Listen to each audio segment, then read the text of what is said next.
Boom, ladies and gentlemen. It is the brand new Black Templars Army set box here from Games Workshop. Fresh out here, showing up some new units and some new rules for a favorite chapter of the Imperium here, the Black Templars.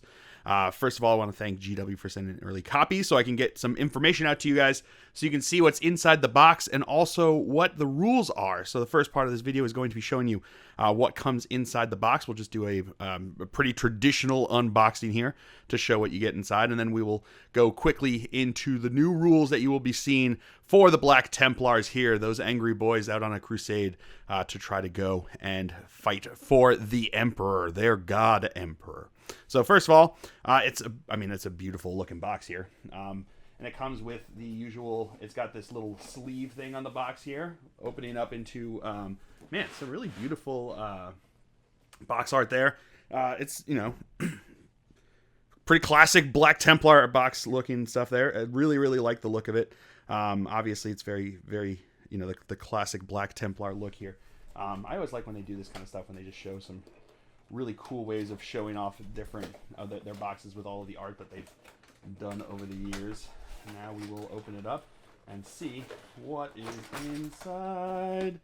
All right, so right off the top here, we've got the box of the cards here. So this is going to have all of your stratagems and all the different information that you have at easy access for you. I love these. I use these for all of my different armies that I collect and play with. Makes gameplay a lot easier. So they've got them that comes in the box here. This is going to be just the bases for models down here. We've got the big base here for the Redemptor that comes inside here. Speaking of which, we've got the first sprue for the Redemptor here, as well as we'll get to these in a second, I think. As well as the second sprue. So you've just got your basic Contemptor sprue here, but it's the full one, so you can have the two different options, either the Gatling cannon or the plasma cannon, which is really cool to see. We've got one of the character sprues here. Let me see if I can find. All right, so you can see it better there. You can see all the different parts here for this one.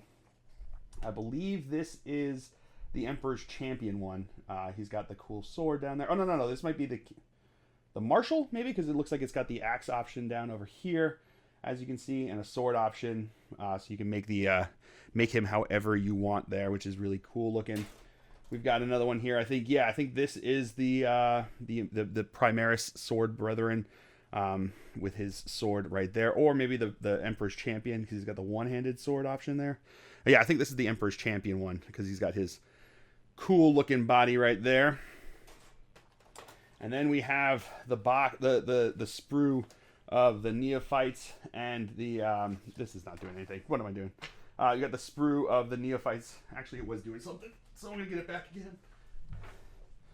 It's got the sprue of the Neophytes and the Primaris Neophytes, and then Primaris Acolytes there, with all the different options that they've got going on there, which is really cool. A bunch of different chainsword options. So you can make the close combat guys. You've got the gun options for all of them as well. And a second sprue to finish it all off there. And I think you've got the other character model over here. And you just got a bunch of the different options there for your different guys. So, I mean, there are 13 models that comes in the box set, which is really, really cool. You've got the Redemptor, which is always good in every single Marine army that you've got going on. And you've also got all of the new unit, the Crusade unit. So it's got the Neophytes and the Acolytes, and we'll get into a bit to show it. Another piece of cool art. Another piece of cool art right here, which is always nice. Double-sided, so you've got a little Grim Darkier on this side, and like a cool fighting situation here with this guy firing his hand flamer, which is always beautiful. I love their art. I love that they've been putting these into here, because part of me is always like, oh, I'm gonna collect these and I'm gonna put them, frame them, and I never do, but I've got them all collected, waiting for when I eventually decide that I'm gonna do it. But yeah, nothing yet, but still looking rad there. And then we've got the cool cover with that classic artwork that we talked about, for the Crusade box, or for the on the box there that they had here. So it comes with it, and as well as all the instructions for how to build your dude bros. So a cool box set. It's got a lot of stuff, you know. I know some people wanted to see more, like you would get in like an Indominus box, but these army boxes, just like the Sisters ones, are always meant to just be like a starter for one kind of army set. And I think things like Indominus are really designed to open up and show. Well, they've also got a whole transfer sheet of Imperial Fist stuff, which is Black Templar stuff, which is really cool. Lots of different ways to show off their emblem there, and big sizes for vehicles and whatnot. So cool stuff there. But yeah, I know some people wanted to have more. I think this is pretty good. You're getting a really good deal on the price from if you tried to buy all of this alone, because, you know, I think it looked like it was about what, 190 or something like that, US dollars, I think. And you're looking here, you're looking at, what is it, 65 for the Redemptor, 60 for a for like a 10-man Primaris squad, and 35 for the characters. So you're looking at 70, 130, 190 for the models alone. And then you've got the Codex on top of it, $50. And then you got the cards. So I think you're getting a pretty good deal. Essentially what you're doing is you're buying the models and you're getting the Codex and the cards for free, which is a pretty decent deal, if you ask me, for what you're looking at buying this stuff. So if you are into Black Templars, I certainly would highly suggest the box set just for that. But if you're not doing Black Templars, maybe not, because a lot of the models, a lot of the units, they can be converted to other ones, but I think they're harder than most to do so. The Redemptor is a regular Redemptor, so if you get your hands on it and you've got a Redemptor, which is pretty great. But the other units, like the bare armed guys, might just be looking. You might want to have them for cool looking, just like intercessors or something like that, because I think they're still just Primaris sized, but they don't have like the power armored legs. They don't have the power armored arms. They're designed to be basically like the scout, like the firstborn Crusader squads, with the scouts and the regular tactical Marines all in the same unit. Same thing here. So it's a Primaris with the armor and Primaris without the armor is essentially what they got going here. So we'll see the rules in a second when we take a look at the Codex. All right, so let's take a look at the Codex. It's got the cool cover, like I said, from the side there, from the classic artwork there for the Black Templars, and it's the same artwork that was on the box underneath the sleeve, which is super cool looking. Always fun to have those special edition covers like that. And then on the back, suffer not the unclean to live, uphold the honor of the emperor, abhor the witch, destroy the witch, accept any challenge, no matter the odds.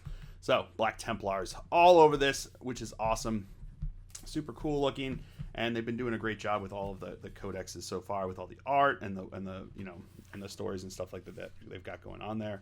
I'm not going to go through this and ruin it for anyone who wants to read it, but they've got all the classic awesome looking layouts, awesome looking art, awesome stories and such like that they've got throughout here, showing off a bunch of the models, especially some of the new ones like Emperor's Champion, the new Primaris Grimaldus, Helbrecht, and stuff like that, showing off all the different things that they have here. The Primaris Sword Brothers that are going to be coming out, those guys look super, super cool. They make me want to do a Dark Angels, like, as a Dark Angel player, they really make me want to do, like, a Dark Angels, like, Deathwing Terminator squad or Deathwing Knight squad with them. Maybe do Deathwing Terminators if they can all have the access to, like, the Lightning Claws. Would be kind of cool to have them do that. But anyway, so they've got them, showing them off and showing off the Primaris Initiate and the Primaris Neophytes here that come with this box that they come in here. So, and then showing off all the different ways. You have the paint schemes for all the things, the classic Terminators along with the Primaris Bikers, which is kind of cool seeing the Firstborn and Secondborn working together there, as I think they should, as I like to run my Dark Angels with them. So let's go into the rules here, talk about the different stuff here. So as you can see, they are going to have the detachment abilities. They're going to have the Templar vows and the stratagems. Then they have their litanies of the Devout, Warlord traits, relics, relic bearers, and then they have the match play rules, which is going to be your chapter approved rules, which are going to be your secondary objectives that you can get there. The crusade rules, which I won't quite go over as much detail because I don't play it, and honestly I don't know enough about it that I feel like I could really give you guys a good understanding of what is going on with it. Then we can go over the new data sheets that they have for the specific, the Black Templar specific ones, and then they got their war gear points and whatnot. So let's get right into it here. So they do show the patrol detachment. I don't know if they're going to be coming out with that. Maybe. I mean, it looks kind of similar to what you're getting in this, except it doesn't have the Redemptor. It does have the Impulsor, and it looks like it's got maybe one less character. No. Same number of characters. And then they've got, looks like an Intercessor squad that has been kitted out to be Black Templars with the upgrade sprue, which is kind of cool. So let's go over their detachment abilities here. So you have a Black Eldar, geez.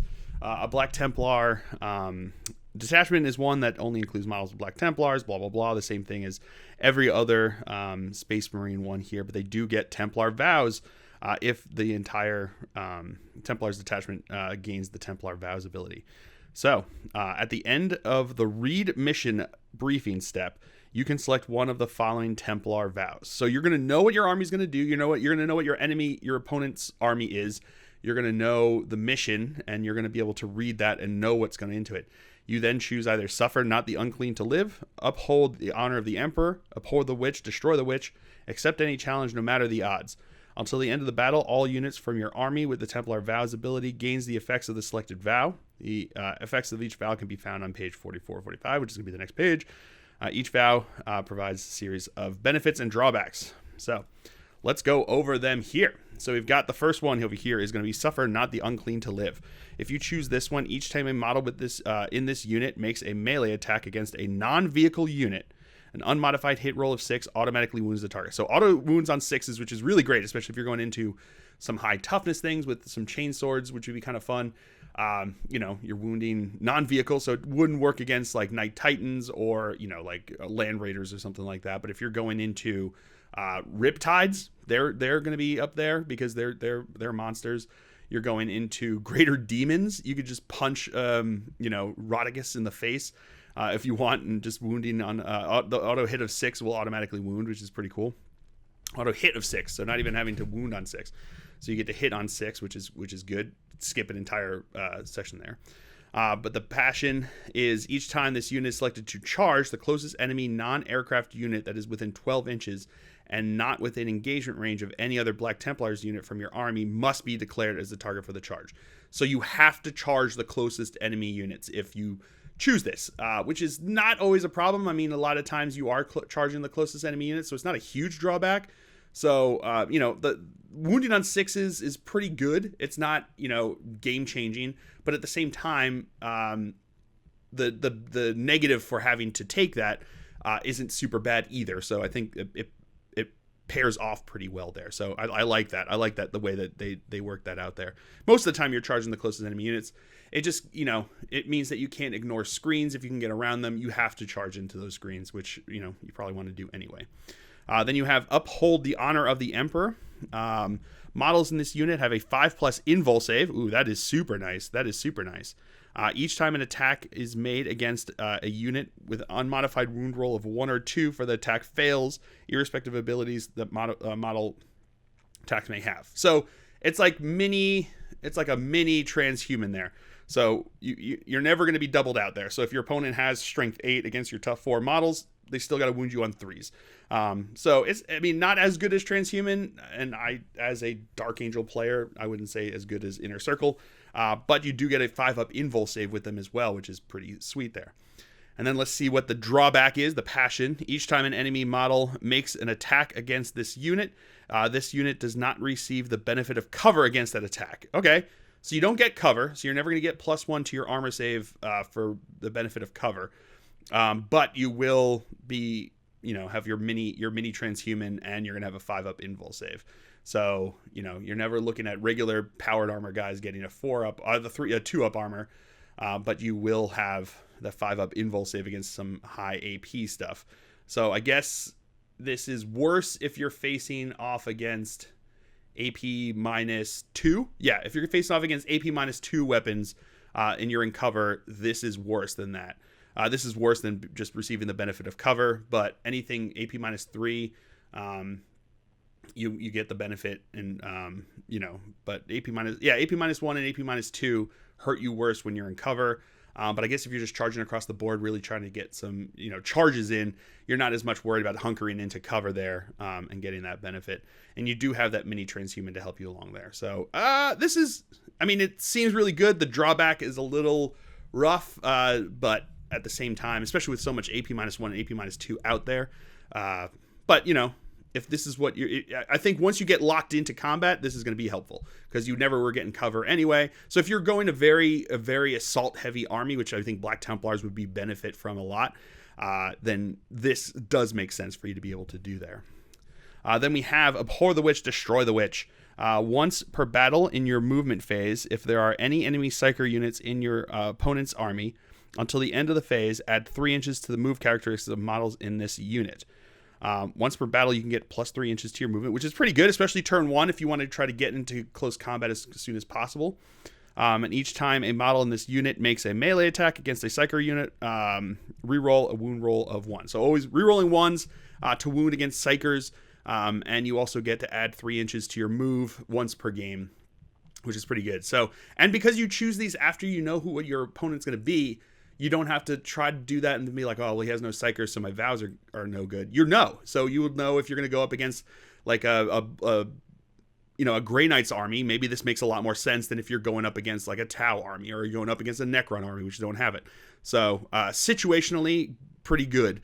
And because you get to choose it once you know if that situation is going to be a thing or not, it becomes even better because you get to choose. You get to choose when it would be helpful for you.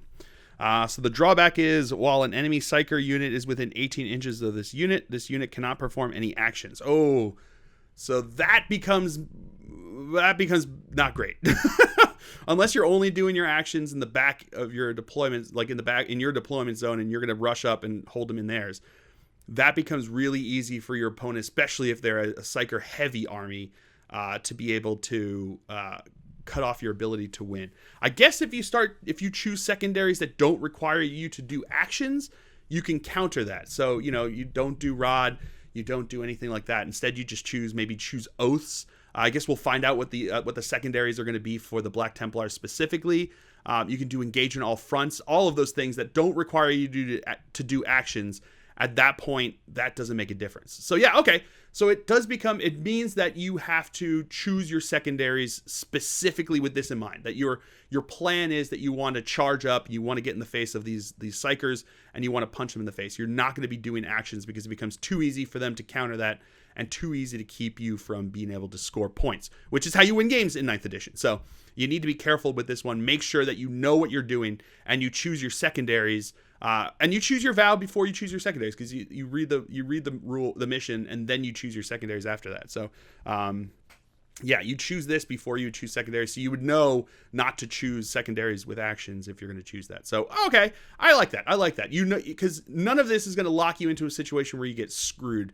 You know what's coming. You know what you're going to be faced in there, and you just have to be able to choose based upon it. And then the last one here, accept any challenge, no matter the odds. While this unit is within engagement range of any enemy units, it is if a combat doctrine is active for your army, this unit gains the bonus of the assault doctrine instead of the combat doctrine that is active.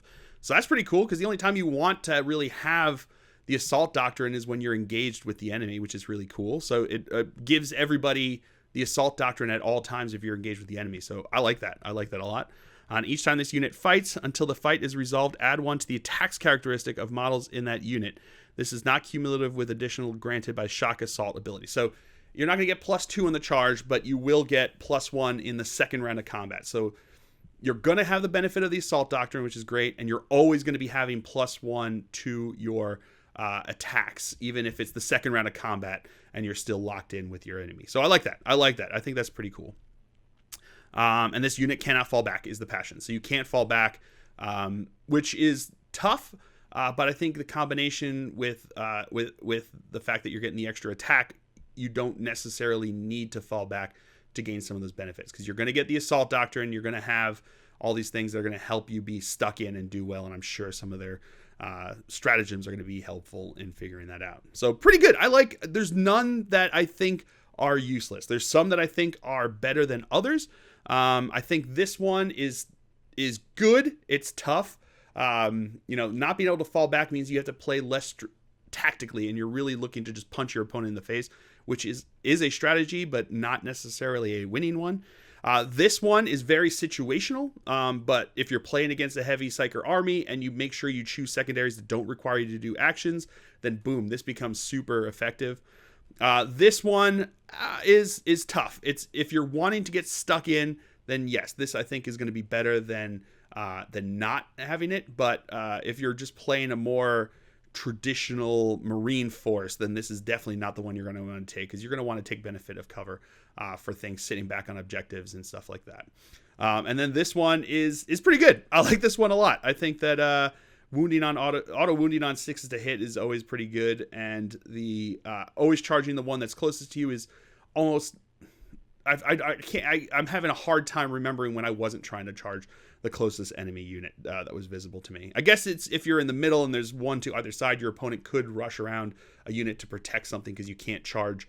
Like if they rush like a bike or something like that to one side and keep you from charging into the big juicy character that you want to kill over on the other side. It might be an issue. So at this point, you hold yourself open to your opponent being able to maneuver around, but you'll have had your movement phase before then. So you, as long as you're careful with your movement, this doesn't really become too much of an issue, I don't think. So let's go over their stratagems here. So the first one we have here is Devout Push. Use this stratagem, 1 CP. Use the stratagem at the start of the fight phase. So it doesn't say yours or your opponent, so it's either which one.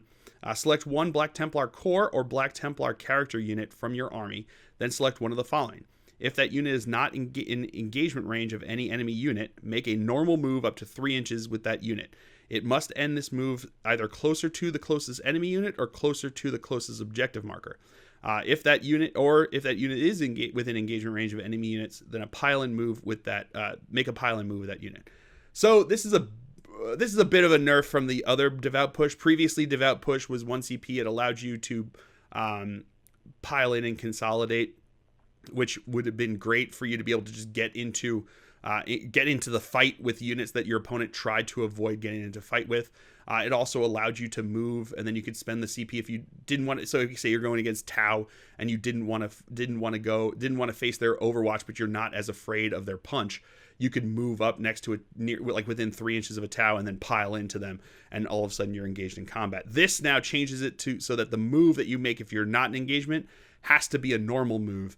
And normal moves cannot end within engagement range of the enemy. So you can't use this to get into combat with a unit that's out of combat anymore. That's a tough one. I still think there are places where you could use this, like trying to get onto objectives during your opponent's fight phase, so that you can score during your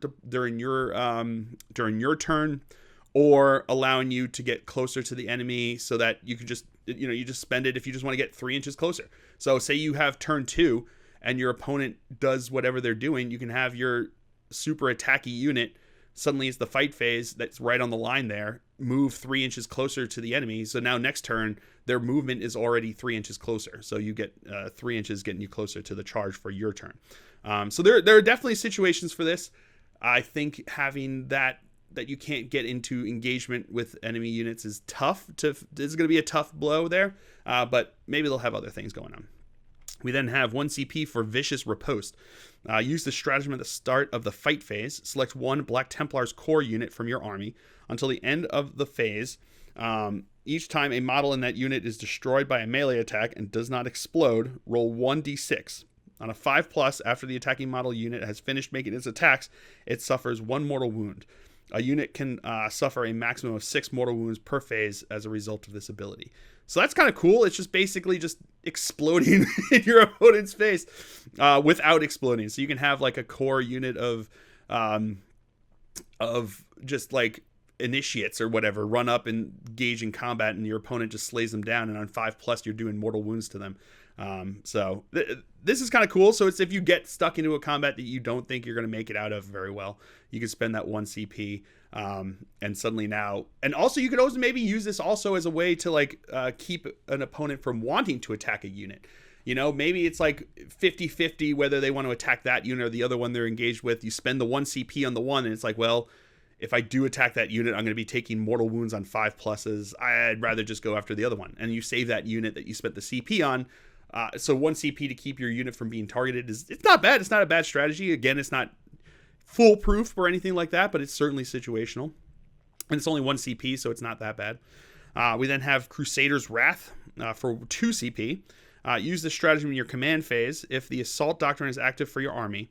Until the start of your next command phase, each time a Black Templars model from your army makes an attack with a pistol or melee weapon on an unmodified wound roll of 6, improve the armor penetration characteristic of that attack by 1. This is cumulative with the bonus from Assault Doctrine. You can only use this stratagem once. So you can only use it once.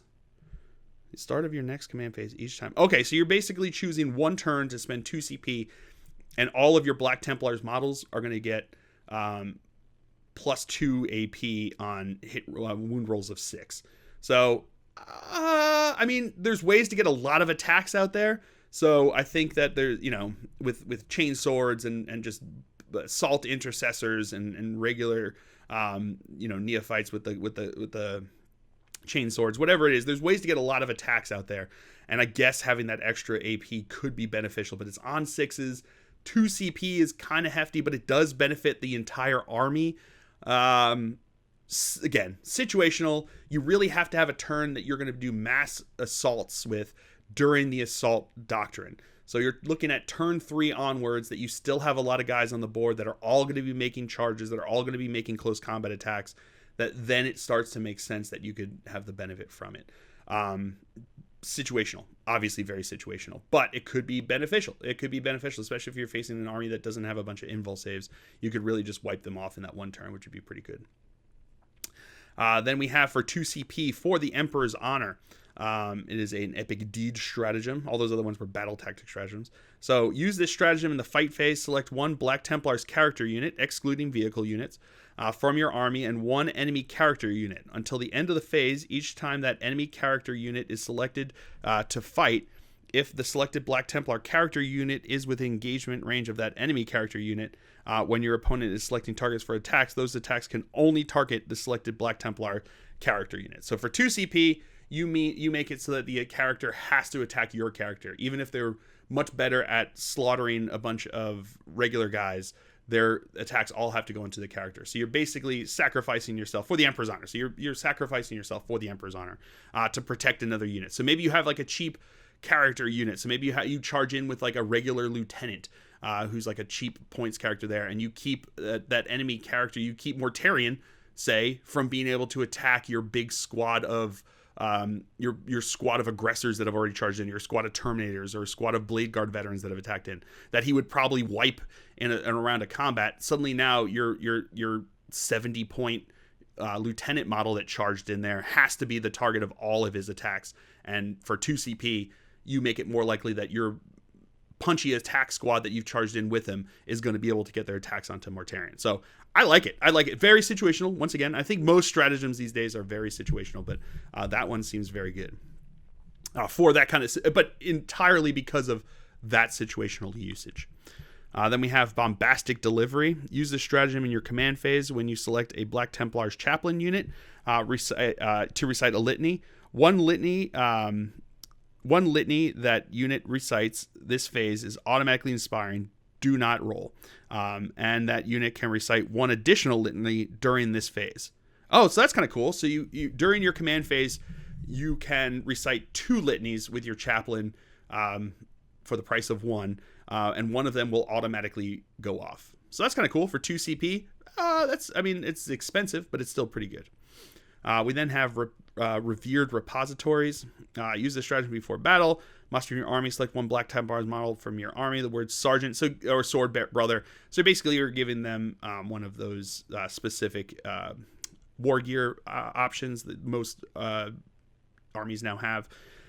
Heir of Sigismund. Use this stratagem to nominate a Black Templar's character model that is not a named character to be your warlord. Generate 1 additional warlord trait. So 2 warlord traits for a non-named character. And then you have Champion of the Feast. Use this stratagem before the battle. Select 1 Black Templar's model from your army that has the word Sergeant or Swordbearer in the profile. Add 1 to the model's attacks and wounds characteristic, and improve the model's weapon skill characteristic by 1. You can only use this stratagem once. So you get to bump up a Sergeant with +1. So if you have like a a sergeant with a power fist or whatever, you get to add +1 to their attacks and +1 to their wounds and +1 to their weapon skill. So suddenly now they're going to be hitting with that power fist on 3s instead of 4s. So pretty good. I like that one. For 1 CP, not bad. Of course, it is just on a sergeant, which is, whatever. But if you have like a 10-man squad of intercessors, it's going to, that are assault intercessors, then you just charge up there with a sergeant with a power fist. It'll be around and get some extra stuff, which is pretty cool. For 1 CP, not bad. Then we have 1 CP for Abhor the Witch here. Use the stratagem in your opponent's psychic phase after a psychic test is passed for an enemy Psyker unit, and after any Deny the Witch attempt is made. If that enemy Psyker unit is within 24 of any Black Templars unit from your army, roll 1d6 on a 4+ that psychic power is denied. So that's pretty cool. So you get to try to deny the witch, and if it's still going off and you're within 24 inches of a Black Templar unit, on a 4+, you deny that power. That can be super, super powerful. 50-50 to deny like a super specific power that you've already failed to deny is pretty good. That's pretty badass. I like that one. Abhor the Witch for 1 CP. Not bad. Then you have Tenacious Assault. Use the stratagem when an enemy infantry or beast unit, excluding units that can fly, that is within engagement range of any Black Templars unit from your army is selected to fall back. Roll 1d6 on a 4+. That unit cannot fall back. So cannot fall back on a 4+. I think it used to be 2+. So now being 4+ is a little bit of a nerf, but you could still try to keep them engaged on a 50-50 chance so they can't fall back from you, and helps protect your army. And also now that if you have that vow that allows you to get the extra attack even when you're already engaged, it keeps your opponent from falling back. You get the +1 attack still when you're fighting in there. So yeah, pretty good. I like that. Like I said, I think it might be, I can't remember off the top of my head right now. I think it might be a little bit of a nerf on that fallback. So, but 4+ is still not bad. I would take it. Then you have Strengths of Conviction. Use this stratagem in your command phase. Select 1 Black Templar core unit from your army until the start of your next command phase. That unit has the objective secured ability. So that's pretty cool. Giving objective secure to a core unit. If you have like a Terminator squad holding an objective in the center because you're going for oaths and you also have the objective that you want to hold, and your opponent tries to take it from you, now you can pop objective secured on it, and now you have a better chance of being able to hold it. Or if you've got aggressors or whatever else, a big tough, toughness 5 unit with multiple wounds and extra armor, it'd be good to have that there. So for 1 CP to give a unit objective secured is not bad at all. We then have 1 CP for the Emperor's Will. Use the stratagem in your shooting phase. Select 1 Black Templar's infantry unit from your army that advanced this turn. Until the end of the phase, that unit is still eligible to shoot with, but you can only make attacks using pistol, rapid fire, or assault weapons when you select the unit to shoot with. Models from that unit do not suffer the penalty incurred to their hit rolls for firing assault weapons. So that's pretty cool. You get for 1 CP, you can advance with like an intercessor squad and still be able to shoot with them. So pretty good there. Yeah, I like that. It gets you into be able to move up the board if you want to be very aggressive but still want to shoot with them. You can't shoot with the heavy weapons, obviously, but you can shoot with pistol, rapid fire, or assault, which is not bad. We then have Shock and Awe for 1 CP. Use the stratagem in your movement phase. Select 1 Black Templar's Land Raider Crusader model from your army that made a normal move this phase. Units embarked within this transport can disembark this phase, but cannot be selected to move again this phase. So they can disembark from it, but they cannot move. So they can disembark within the 3 inches of the Land Raider Crusader, but they do not themselves are not allowed to move. So they only get to do the disembarkation move. But still not bad. You move up with a Black Temp with a Land Raider Crusader. Your guys get out. It also does not exempt them from being able to charge. It just says they cannot be selected to move again this phase. So you can move up with the Land Raider Crusader. It's 10 inches. You disembark the 3 inches, and now that unit inside, which had been protected by the Land Raider Crusader, got the additional 10-inch move that they got to go up the board, will now be able to charge out of there. So, it's still not as good as being able to move after you disembark. So it's not like you get the 10 inches plus the 3 inches plus the 6 inches, and then you get to charge. But this does not keep you from charging out of it, which is cool. I like that. Shock and Awe. I like that a lot. For 1 CP, certainly useful. Then you, especially if you have like Terminators or something like that are already going to be slow, moving them up there with that Land Raider Crusader, and now they get to charge out of it. I like it. I like it. We then have Exemplars of the Crusade. Use the stratagem in the fight phase. Select one Sword Brethren unit from your army until the end of the phase. Each time a model in that unit makes a melee attack, an unmodified hit roll of 6 scores 1 additional hit. So 6s explode for 1 CP on your Sword Brethren. Not bad, you know, situational. Or not even situational. It's I don't know. It's tough. As someone who doesn't usually roll 6s when he wants to, I'm not sure I would spend 1 CP for this. I know a lot of people really love exploding 6s, and it makes more sense if you have like a bigger squad that has a lot more attacks that are going for the exploding 6s. But for a single character unit, I think it's Sword Brethren. So that would be the Sword Brethren, like the squad. Oh, yeah. Oh, okay. I like it. That's not bad. Yeah, that's not bad. I'm sure they're going to have a ton of attacks. We'll see in a second, I'm sure. But yeah, that's not bad. I like that. For 1 CP, getting exploding 6s on a unit that has a lot of attacks. Yeah, not bad. We then have 1 CP or 2 CP for Heretic's Pyre. Use the stratagem at the start of your shooting phase. Select one Black Templar core unit from your army. Until the end of that phase, each time a flame weapon from that unit targets a unit that is between 6 and 10 models, it makes a minimum of 3 attacks. Each time a flame weapon for that unit targets a unit that has 11 or more models, do not roll to randomly determine how many attacks are made. Instead, make maximum possible number of attacks.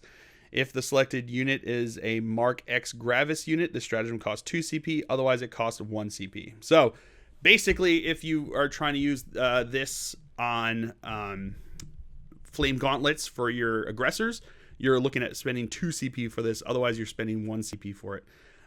That's not bad. Basically giving your flame weapons blast, which is pretty cool. I like that. I like that a lot. I think that's pretty cool for 1 CP and 2 CP. Yeah, not bad. Even with the flame gauntlets, giving 2 CP for that unit. It doesn't have a number of models in it, so you can have the full 6-man squad with the gauntlets there, and you're just going to wipe squads with that. That's pretty cool. I like it. And then you have Incendiary Shells for 1 CP. Use the stratagem in your shooting phase when a Black Templar unit from your army is selected to shoot with.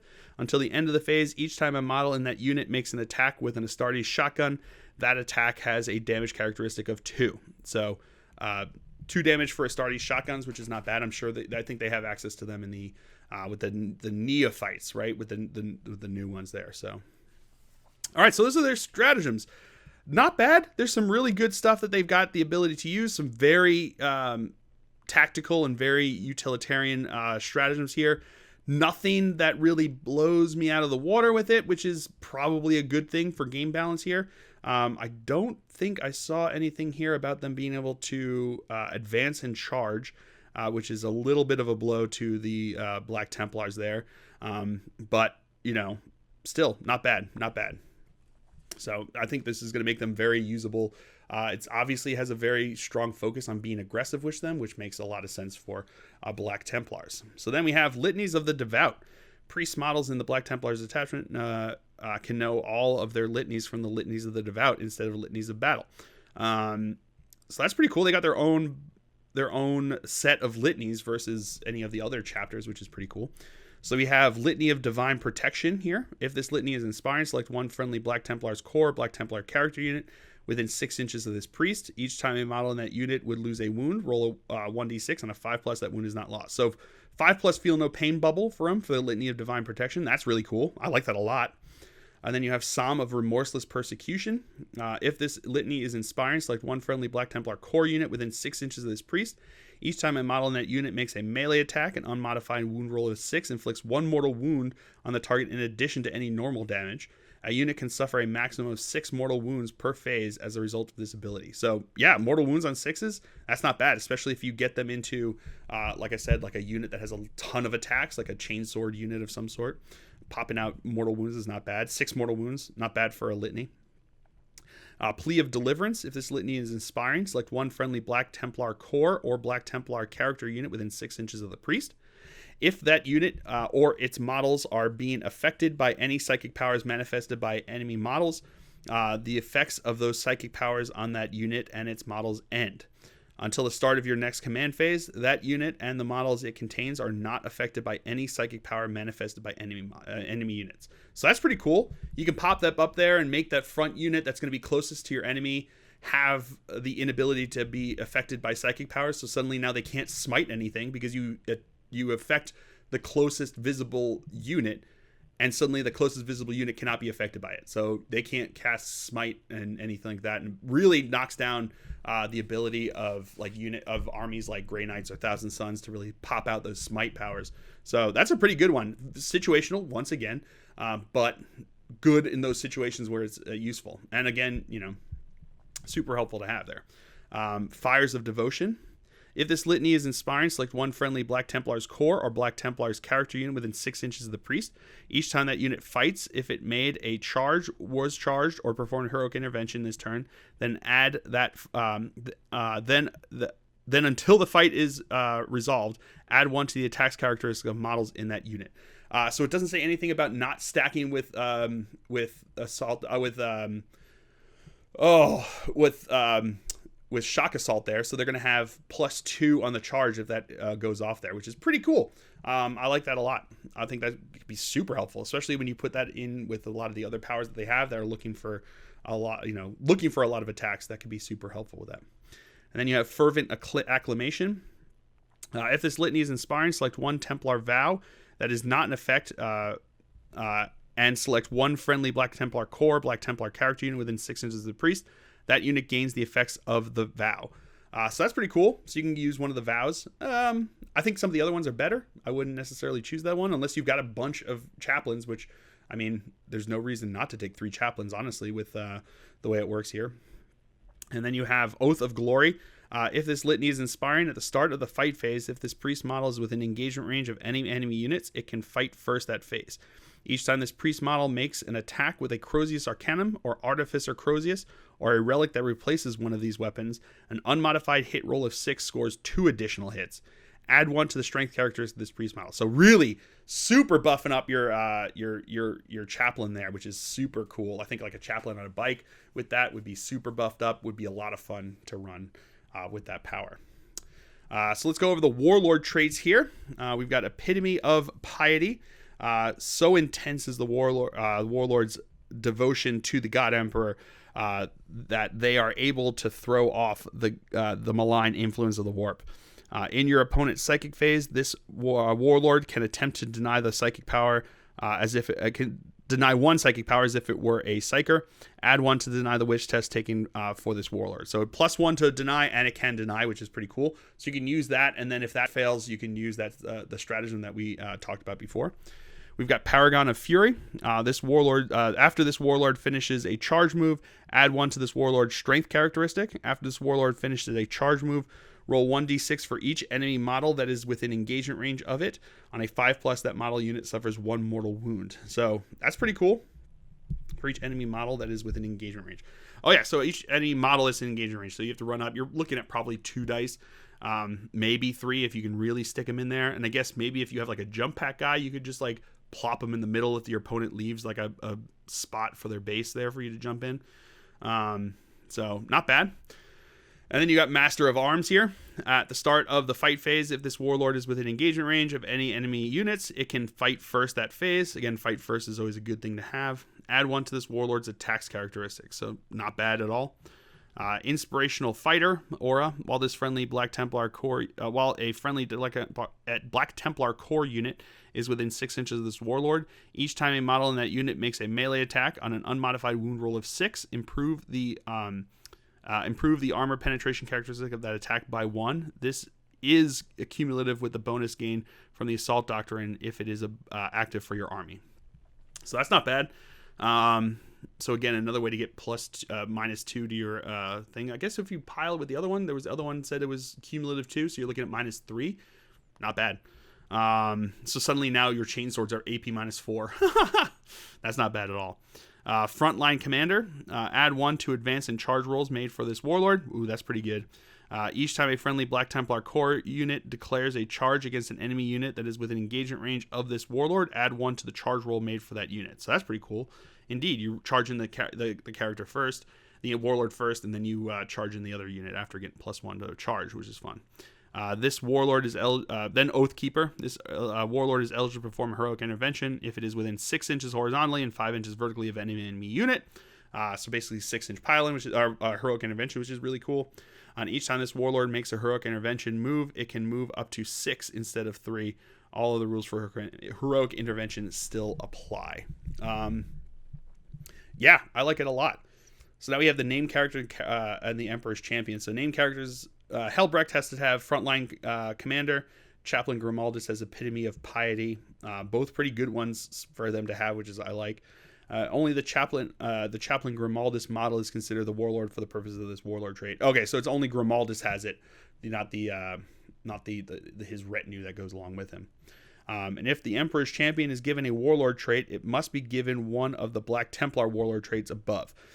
Table above. If you choose to randomly generate a Warlord trait, the Emperor's Champion reroll any results of 6. So you can't have 6 if you're denied it. So, well, okay. Oh, because I think they probably already have a 6-inch pile heroic intervention. So, which we'll see probably in a second here. So those are not bad. I like those Warlord traits. Nothing nothing game breaking, but all very good and very utilitarian for this, which I think is cool. So let's go over the relics here. So we have the Crusader's Helm. Add 3 inches to the range of the bearer's aura abilities to a maximum of 9 inches, which is not bad.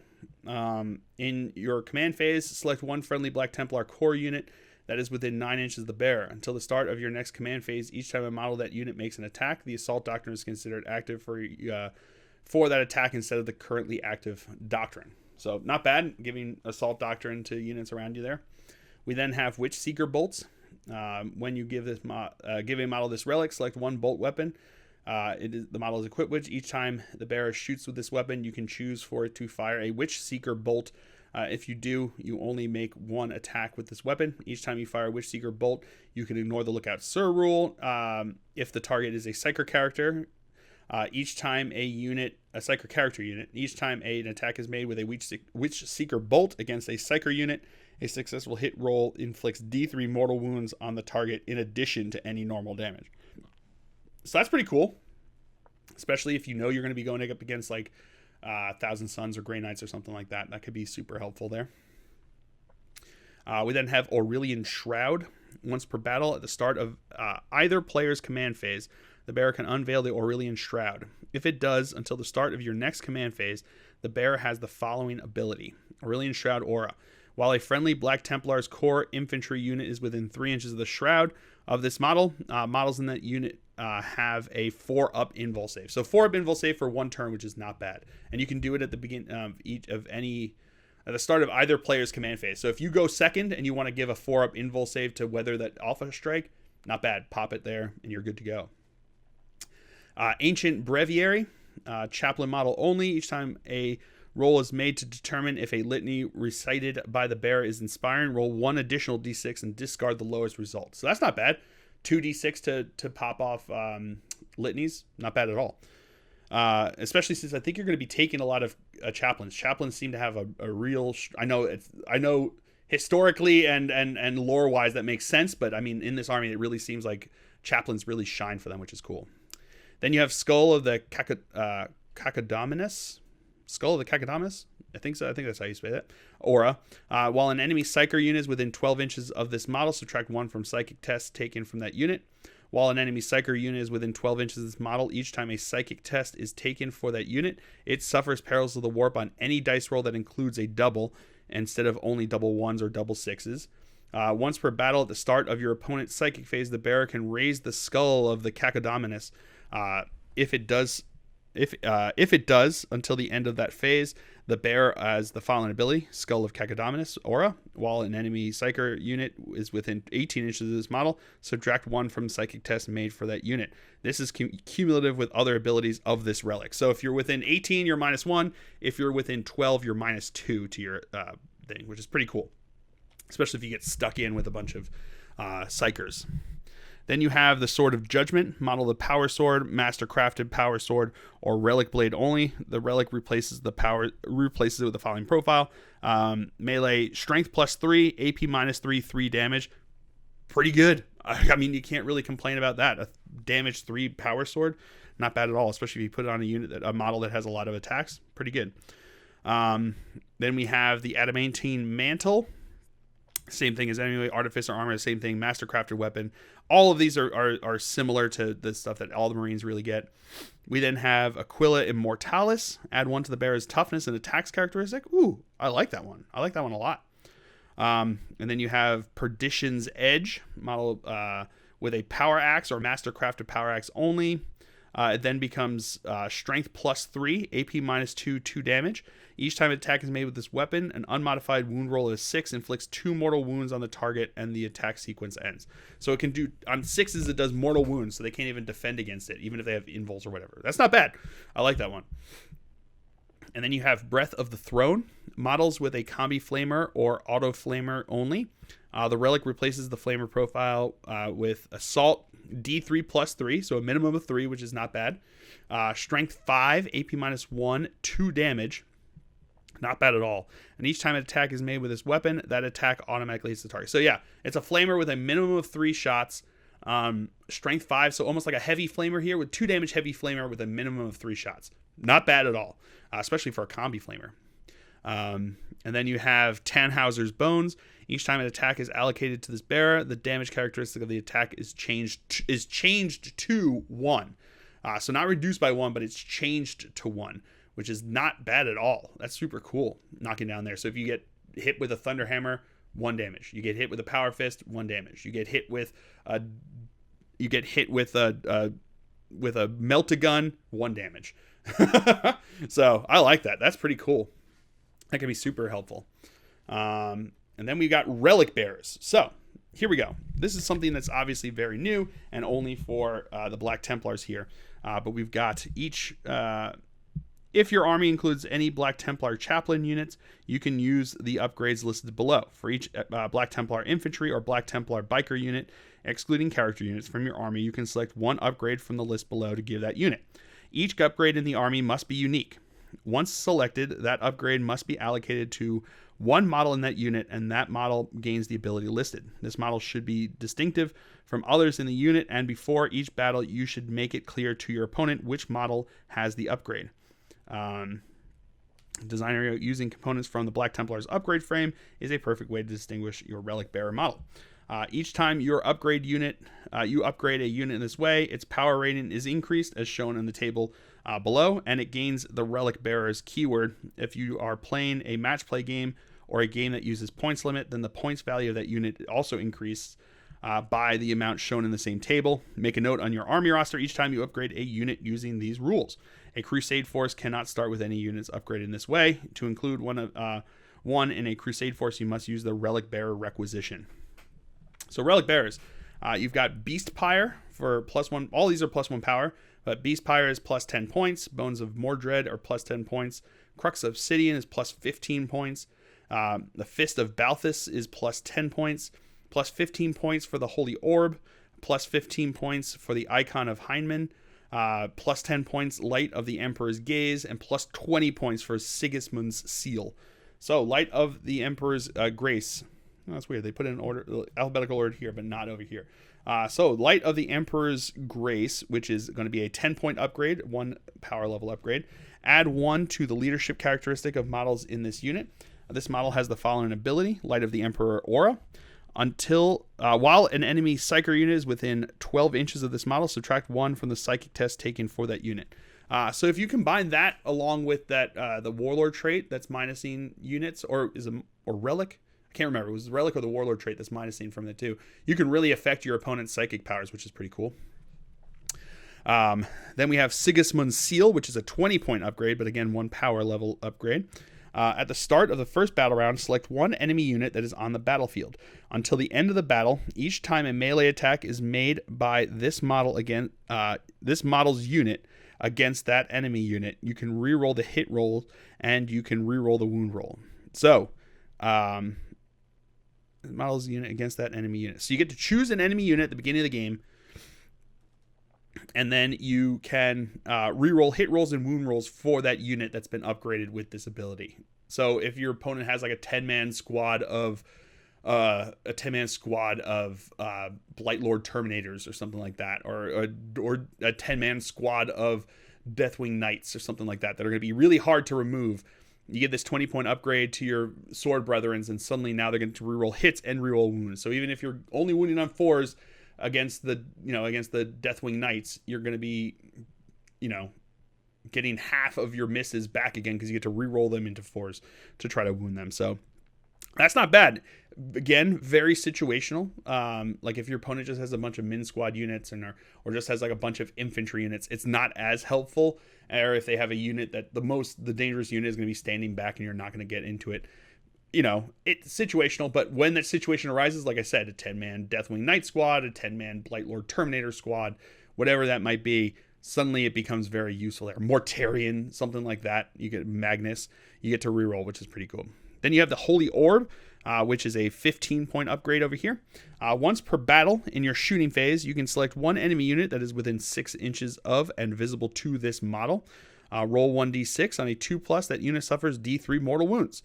Until the end of the turn, that unit is not eligible to fight until after all eligible units from your army have done so. So fights last and d3 mortal wounds on a 2+. Not bad. For a 15-point upgrade, again, you're going to have that unit that you want to target with that, because you're basically spending 15 points to make them fight last for one turn. So you got to make it work. You got to make it worth it. Make it pay out. You also have to be within 6 inches of them during your shooting phase. So, you can't just deep strike with them and do it. You have to be within 6 inches. You then have the Crux Obsidian, which is going to be a 15-point upgrade. Each time an attack is allocated to this model, subtract 1 from the damage characteristic of that attack to a minimum of 1. So again, you're putting this on an infantry unit, excluding character, infantry or bike unit excluding character. And you have to be on one model. So it could be cool. It could be cool, but I think you're going to have a tough time with some of that there. I guess maybe if you put it onto like an ATV squad, it might be good for 15 points, because then you've got like 8 wounds that you're trying to bust through and you're minusing 1 from damage to them. It could be cool. I think, situational, especially for 15 points, you would have to have more than 2 wounds really to make it worth it at that point. And then you have the Fist of Balthus, which is going to be a 10-point upgrade here. Model with Power Fist only. The Fist Balthus replaces the Power Fist and has the following profile. Strength times 2, AP minus 3, 3 damage. So basically, it becomes a non-unwieldy... The Power Fist becomes a non-unwieldy... better than a Thunderhammer, because it's going to be AP minus 3. So it keeps the AP from the Power Fist, keeps the strength... but it gets the damage of a Thunderhammer, and it loses the unwieldy portion. So that's not bad. Maybe if you combine that with that, remember we were talking about giving the character the extra attacks or something like that, the ability to have the extra attacks and stuff like that. That's not bad. I like that. Fist of Balthus. And then you have Beast Pyre here, a model of the Flamer or Pyre Blaster only. Beast Pyre replaces the model's Flamer or Pyre Blast with the following profile. 15-inch range, Assault D6, Strength 6, AP minus 2, 1 damage, and automatically hits. So not bad. Assault D6 is always fun, because then you can advance and shoot it, and it auto hits. You got a 15-inch range, so if you're advancing, you're looking at from where you start with a regular guy, you've got a minimum of, what is that going to be? A minimum of 21-inch threat range with this, and a maximum of 27-inch range, which is not bad. So not bad at all. So 22 minimum, 27 max. Then you have the Icon of Hindman. This is going to be a 15-point upgrade. Each time an attack with an armor penetration characteristic of -1 or -2 is allocated to this model, the attack has an armor penetration characteristic of 0 instead. Ignoring AP -1 and AP -2 is always a good thing. The only unfortunate part is it's 15 points for a single model, which is okay, but then you have to allocate the attacks to them, and then you have to allocate all the attacks to them once they know that that's what's coming in there. So all of a sudden, if you put it down where they shoot you with like an AP -1 weapon and you allocate the attacks there, now they know they can shoot you with like an AP -3 weapon, and you're not ignoring it and has to go on that character, or has to go on that special model that you've got going on there. Then you have Bones of Mordred. Each time this model makes a melee attack, an unmodified wound roll of 6 inflicts 1 mortal wound on the target in addition to any normal damage. So again, that's going to be the Bones of Mordred are a 10-point upgrade. I could see that being super, super effective, especially if you put it, like I said, on like an Intercessor Sergeant with a Power Fist or something like that. You're doing extra mortal wounds. Always fun to have that, slamming in there. So let's go over their secondaries that they're going to get access to. So we have a Purge the Enemy one here, which is not surprising. So that is going to be Bathe your blade in the blood of your foe. It is an endgame objective. So at the start of your first command phase, you must select one Black Templar character model from your army to issue the challenge. And your opponent must select one character model from their army to accept the challenge. If either player does not have a character model, you must instead select their Warlord. Score 5 victory points at the end of the battle for each of the following conditions that have been achieved. The model accepted the challenge was destroyed. The model accepted the challenge was destroyed as a result of a melee attack. The model accepted the challenge was destroyed as a result of a melee attack made by the model that issued the challenge. So essentially, you get the same one that the Blood Angels have, which is, it's a super popular one. It's very thematic and it's very fun. Not super competitive, but very fun. So I think that could be a super fun one to do there. Then have a Battle Supremacy one. Allow not the worship of unclean idols. Score 4 victory points at the end of the battle of the battle round if you control one or more objective markers that were controlled by your opponent at the start of the battle round. And a Black Templar Chaplain unit from your army is within range of that objective mark. Oh, and a Black Templar Chaplain unit from your army is within range of that objective marker. Huh. So that becomes difficult. That becomes difficult to do because now your chaplain has to be on that objective. The opponent has to have held it at the control of your opponent at the start of the battle round, and now you have to come and take it with a unit and also have a chaplain within range of that objective marker. This becomes very difficult to achieve. And I know you score 4 victory points if you do it, but I don't know. It becomes tough. This becomes tough to do. I guess if you're running a lot of chaplains, which I could see some fun Black Templar lists that have a ton of chaplains in here. Maybe if you have like 3 bike chaplains and 3 regular chaplains, and maybe even 3 Primaris chaplains, just have 9 chaplains just running around on the board. That would be kind of fun. Funny. And maybe you could do this more likely if you do that. But otherwise, this seems very difficult to achieve. And then you have No Mercy, No Respite. Carry out your vows. You can select this secondary objective if you have selected any Templar vows.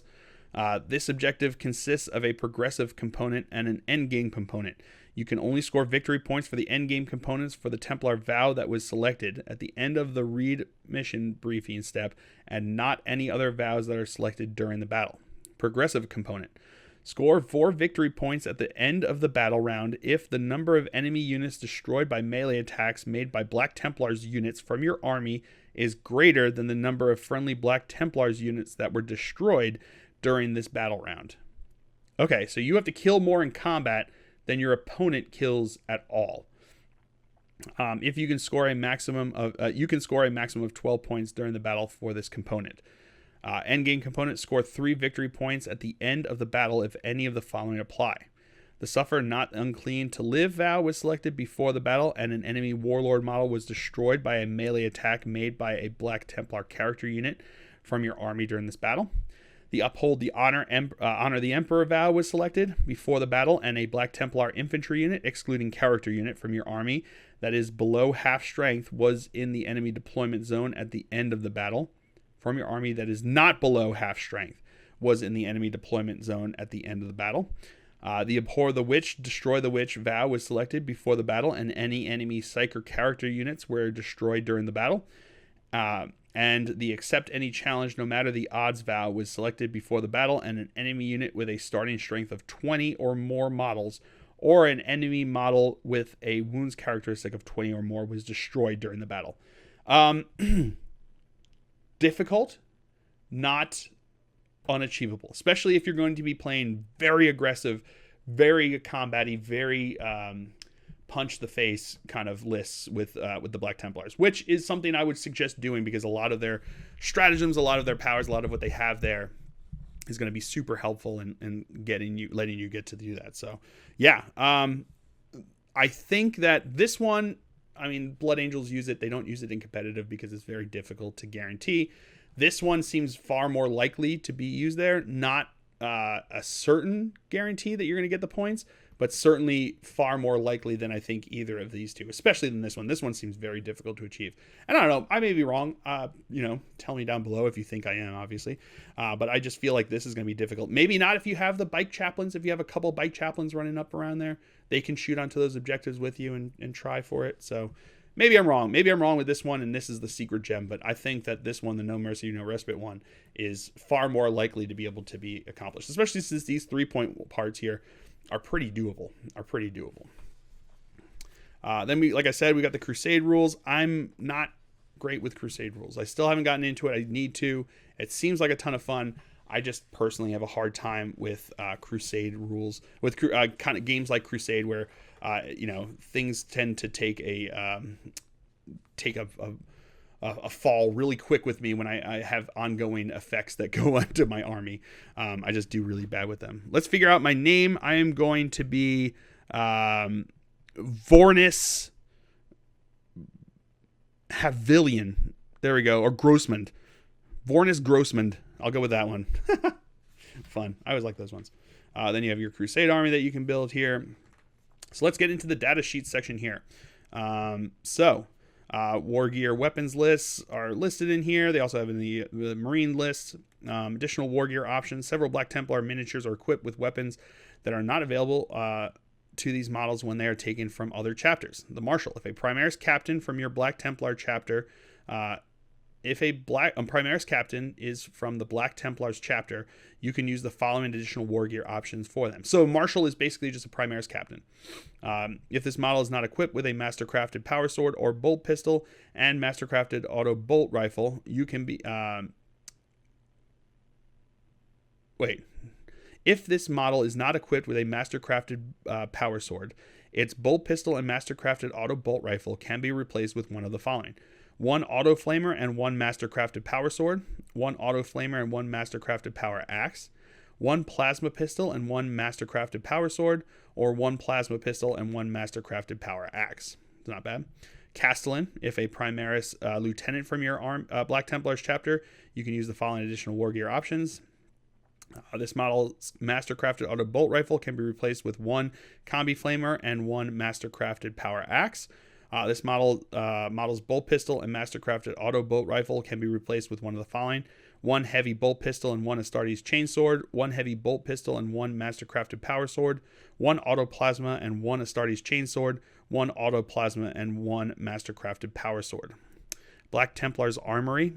If a Gladiator Lancer, Gladiator Reaper, Gladiator Valiant, Impulsor, or Repulsor Executioner is from the Black Templars chapter, you can use the following additional war gear options for this. If this model is not equipped with an Iron Hail Heavy Stubber, you can equip it with 1 Multi-Melta. So that's pretty cool. Upgrading a Multi-Melta onto your stuff there, which is pretty fun. Onto an Impulsor. Just have an Impulsor become your new fast-moving armored Multi-Melta holder, which is kind of cool.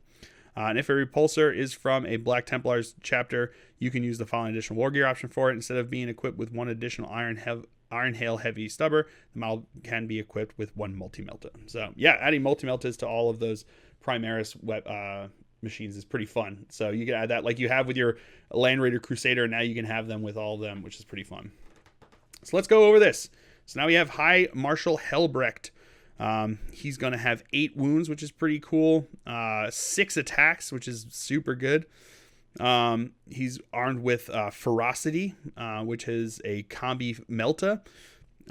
So he's got a bolt rifle, which is a regular bolt rifle, AP -1, 1 damage, although it's strength 5 bolt rifle, which is pretty cool.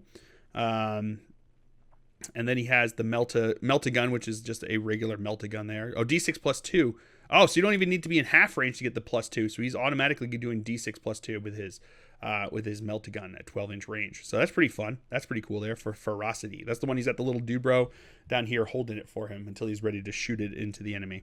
Then you have Attendant Thrall's Fists. So Strength 3, AP 0, 1 damage. Each time this bear fights, it makes an additional. It makes 2 additional attacks with this weapon, and no more than 2 additional attacks. 2 attacks can be made with this weapon. So basically, these two guys, like when they go into combat, he stops cleaning the sword. He puts down the weapon, and they both punch into the enemy over there, which is pretty funny. And then you have Sword of the High Marshal Helbrecht. You have one-handed and two-handed. One-handed is Strength +2, AP -3, 1 damage. Each time an attack is made with this weapon profile, make 2 hit rolls instead of 1. So you'll have 12 attacks doing Strength 6, AP -3, 1 damage. So that's going to be killing anything that's not toughness 4 or more. So that's pretty fun there. And then two-handed is just going to be basically a non-unwieldy, so a wieldy Thunderhammer there with AP -3. So pretty fun there. So he's got Angels of Death, which is normal for Space Marines. He's got Crusade of Wrath aura. While a friendly Black Templar core unit is within 6 inches of the model, add 1 to the strength characteristic of models in that unit. So +1 strength to all Templar core units. That is fun. That is super fun. So he'd be really good. I mean, I know they show him against the orcs and stuff like that. And I know he historically has a thing with them, but that would be super cool because now all of a sudden your guys are going to be strength 5 and you're wounding those orcs on 4s instead of 5s, which is fun. We then have Rites of Battle, which is pretty normal, and then Chapter Master, pretty normal stuff there, and he's got a 4-up invul save. So yeah, High Marshal Helbrecht, hell yeah. Then you've got Chaplain Grimaldus. So he's got him and his retinue that comes along there. He's got a plasma pistol, but he can supercharge his plasma pistol and destroy himself with it, which is always fun. Then he's got his Artificer Crozius Arcanum, or his Artificer Crozius, so it's a 2 damage, AP -2, strength +2 weapon there. He's got other war gear. He's got the Banner of Fallen Crusaders. The banner has a fallen ability. Banner of the Fallen while a friendly Black Templar core or Black Templar character unit is within 6 inches of this unit, each time an advanced roll is made for that unit, add D3 +3 to that unit's move characteristic instead of D6. So a minimum of 3 to their charges, which is really cool. That's actually super cool because have you ever had that when you're like, I just need to have, or when you're trying, I'm sorry, not charges, to advances. So have you ever had that where you're like, I need a 3 at 3 inches will get me onto that objective over there, and you roll it and you roll the 1 and you're like, and then you roll it again because you're like, I'm going to spend the CP. I really need to get on that objective. And of course you roll it into a 1, and then that's what happens all the time. It happens to be all the freaking time. So I'm glad that they decided to do something about it with him, with his Banner of the Fallen Crusaders. So I think that's super effective. I like that a lot. Then you have the Remnant of the Fallen Temple. So I think that's the guy who's got like the Aquila that he's carrying over there. Bearer of this following ability, while a friendly Black Templar core, Black Templar character unit is within 6 inches of this unit, each time a model in that unit would lose a wound, roll a d6. On a 6+, the wound is not lost. So 6+, feel no pain. Super cool. I like that a lot. And then Scepter of Anointing. Each time a roll is made to determine if a litany recited by this unit's Chaplain Grimaldus model is inspiring, add 1 to that roll. So he gets +1 to his roll, which is pretty cool. So he's got the Angels of Death, Spiritual Leaders. So he's within 6 inches. They can use his leadership characteristic instead. He's got his Rosarius. Mindless Followers. While this unit contains any Cenobite Servitor models, each time an attack successfully wounds this unit, that attack must be allocated to one of these models. The destruction of Cenobite Servitor models is ignored for the purposes of morale tests. If Chaplain Grimaldus is ever destroyed, any remaining Cenobite Servitors in this unit are also destroyed. In addition, Cenobite Servitor models cannot be your Warlord. Devout. If in your opponent's psychic phase, this unit can attempt to deny 1 psychic power, so he gets to deny psychic powers, which is pretty cool. And Indomitable Resolve. Once per battle, when this unit's Chaplain Grimaldus model is destroyed, you can choose to roll 1d6 at the end of the phase instead of using any rules that are triggered when the model is destroyed, e.g. only in death does do the end stratagem. If you do, then on a 4+, set this unit's Chaplain Grimaldus model back up on the battlefield as close as possible to where they were destroyed and not within engagement range of any enemy any units within 3 with 3 wounds remaining. So he gets to come back with 3 wounds remaining, which is pretty cool. This unit's Chaplain Grimaldus model knows the Litany of Hate and 2 other litanies from the Litanies of the Devout. In your command phase, if this model is on the battlefield, it can recite 2 litanies it knows that have not already been recited by a friendly model this turn. Roll 1d6 on a 3+. Litany is inspiring, takes effect at the next command phase. For the purpose of the litanies, measure Measure all distances from this unit's Chaplain Grimaldus model. So I think you lose this war gear because that's what they're armed with. So as you lose the Cenobites, you're going to lose all of these abilities here as they're slowly killed there. So each Cenobite is they're only going to be they're tough 4, strength 3, 4 up weapon skill, 4 up ballistic skill. They've got 1 wound each and 1 attack each. And they got leadership 6, but he's got leadership 9, so he's going to be with them. And they've only got a 4 up save, so they're going to go down pretty quick if he can be targeted. But they are characters, so he's going to be, if you protect him properly, like you should a character anyway. He's got like 3 wounds that can be ablative there, which is not bad, but you do lose his powers as they go along there.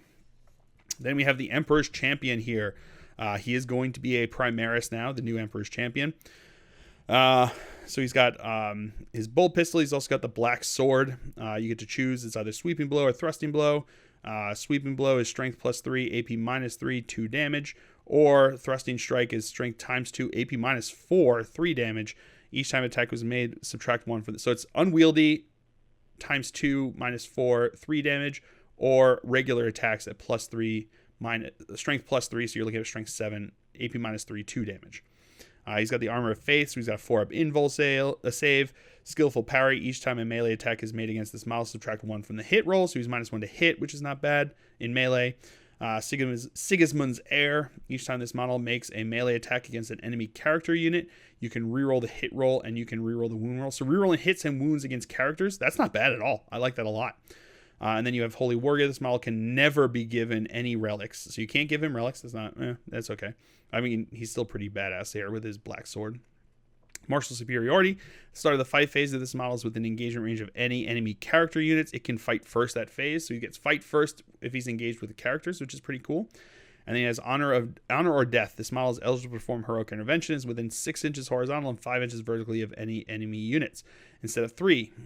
Each time this model makes a heroic intervention move, so long as it ends this move either closer to the closest enemy model or within engagement range of an enemy character unit, it can move up to 6 inches. So that's pretty cool. So you got either closer to the closest enemy model or within engagement range. So if you're, say, 5 inches away from a character and you're 1 inch away from the closest enemy, or 2 inches away from the closest enemy model, you can actually bypass that model and go straight over to the character, as long as you end in engagement range when you do that move. Otherwise, you have to get closer to the closest enemy model. Not bad. Then you have Primaris Crusader Squad, which is pretty cool. So Initiate, Primaris Initiate, that's the regular guys there. They're going to have the usual stuff for a Primaris Marine: 2 wounds, 2 attacks, 7 leadership, 3 up save, strength toughness 4. Then you have the Neophyte, which is basically like a Primaris Marine as well, but his leadership is 1 less, as is his save. He's only got a 4 up save, so like a scout. And then you've got the Primaris Sword Brother, who's like going to be their captain, or sergeant, I should say, sorry, who's just going to have +1 leadership and the +1 attack. So that's pretty cool there. They're going to have this unit contain, if this unit contains 11 or more models, it has a power rating of 20. So it's 5 to 11 Primaris Initiates, 4 to 8 Primaris Neophytes, and 1 Primaris Sword Brother. So you can have a 20-man squad of these guys, which is pretty rad. I like that. That's pretty cool. And then every Primaris Initiate is equipped with auto bolt rifle, frag grenade, and crack grenades. Every Neophyte is equipped with bolt pistol, Astartes chainsword, frag and crack. Primaris Brother is equipped with heavy bolt pistol, power sword, and frag grenades. And then the Primaris Sword Brother's sword can be replaced with 1 power axe. The Primaris Sword Brother's heavy bolt pistol can be replaced with 1 pyre pistol. Pyre pistol, that's pretty cool. Pyre pistol is range 12. So it's a hand flamer with AP -1. So it's a hand flamer with AP -1. Pyre Blaster is a 15-inch range. Oh, it's a hand flamer, so it's 12 inches range for the Pyre pistol. Pyre Blaster is 15-inch range. Assault weapon, and it's like a regular flamer except AP -1. So it's an extra AP on top over there.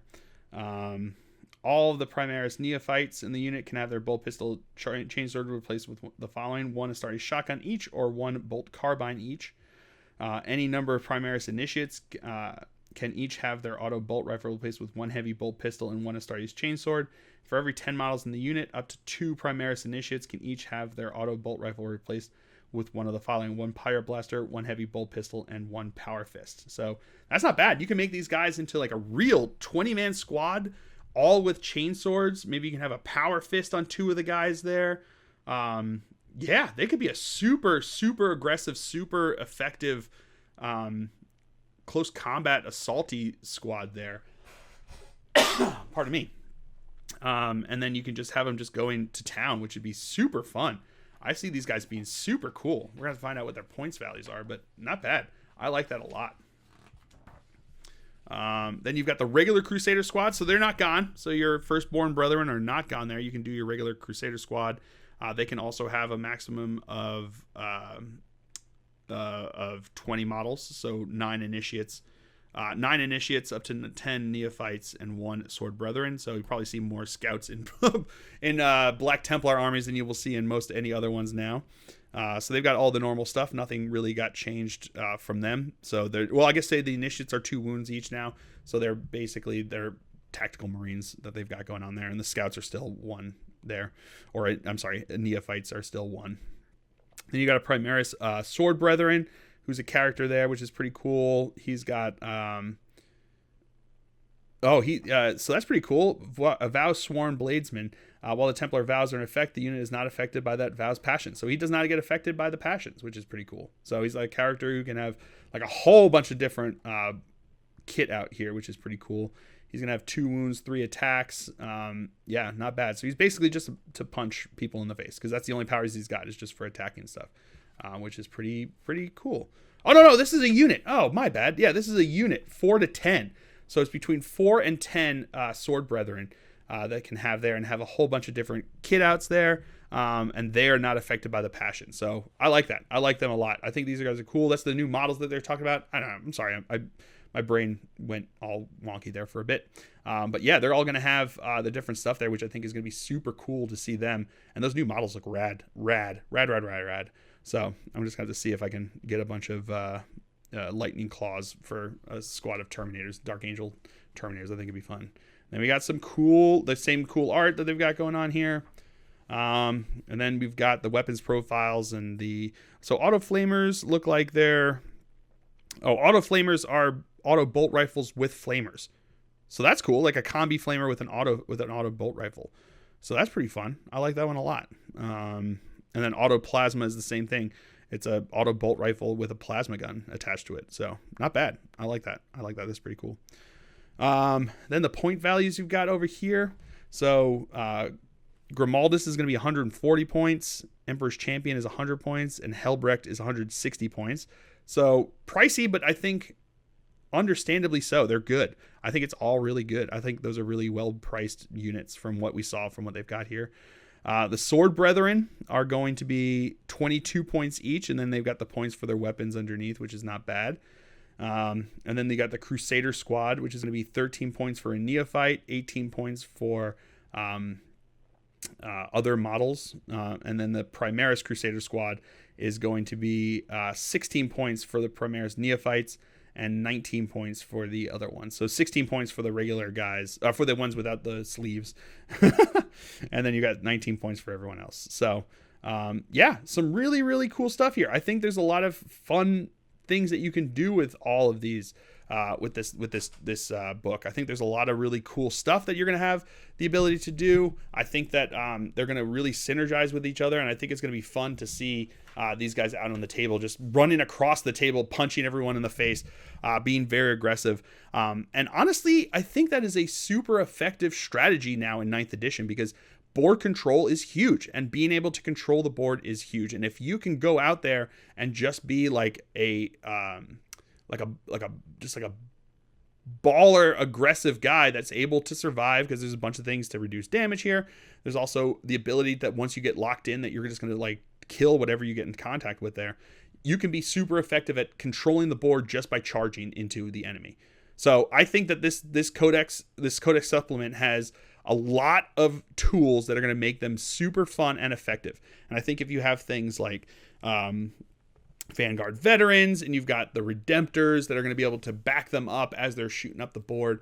You know, get those Vanguard veterans up engaged early to hold your opponent back, and then it gives you time for the rest of your stuff, like your Primaris Crusader squads, to run up a board and charge into the enemy. They have the Redemptors keeping your opponent like pinned while they're doing it. I think there's a lot of really fun things that you could build with this and make them super effective. So I think this should be exciting for anyone who's a Black Templar player. I know that they're going to be disappointed that they lost some of the stratagems that they really used in the last before this book came out, but as a Dark Angel player who also lost a ton of stratagems that we used to use all the time, you're going to find new ones, and I think there are plenty of new ones here that you get to use, and I think you're going to find new ways to play them that are going to be super fun and exciting. So I hope you guys have all enjoyed this. I certainly have. It's been interesting to see how these guys have turned out.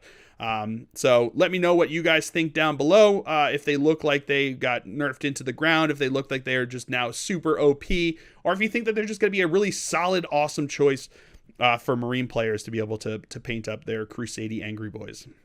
Let me know down below, and we'll talk about it, see what happens here. So I hope you guys have all enjoyed this. I certainly have. I have been Phil, the Glacial Geek, as always, and until next time, stay safe and have fun.